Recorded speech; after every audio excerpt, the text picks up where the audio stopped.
Ngizothanda ukuthi ngikubingelele ngiphinde futhi ngikwamukele khona la kuZimi Live. If ufuna ukuhlezi updated ngesitethi yakho la eMzansi, ungakhohlwa ukuthi usubscribe kule channel and uphinde uklikhe ibell for ama notification.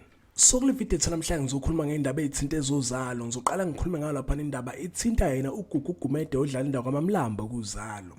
Sekunesikhathi uMamlambo impela nyamalala kuZalo ngenxa ukuthi bekumele ukhulisa umntwana wakhe. I hope abantu abaningi lezo ndaba bayithola cause ay trend kakhulu ngawo lapha nyanga kaFebruary nangenyanga kaMarch. Uzalo lebese reporter ukuthi uMamlambo ubuyile. Babe sebeveza ukuthi uzovela kuyole nyanga yakhe uOctober. Naye uMamlambo Instagram wakhe ubese iconfirmayo nalendaba yokuthi ubuyile kuZalo. Lezo ke indaba ezimnandi ngempela for balandeli boZalo cause kade abantu abaningi bembuza bethi kanti uMamlambo kwenzakalani ngabe nawo seshile kuZalo kahle ezikhiphana.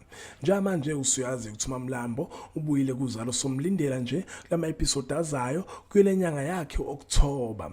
And kunezinye indaba evilile ukuthi Mkhonto uyabuya kuZalo bavezile ukuthi uzobuya kuyole nyanga yakhe uOctober. Uzosizena lapha na uNosipho. Khumbula ukuthi uNosipho nje manje usenkingeni naye lapha na uPastor Kwala ngendaba yokukhulelwa ingane abangayazi.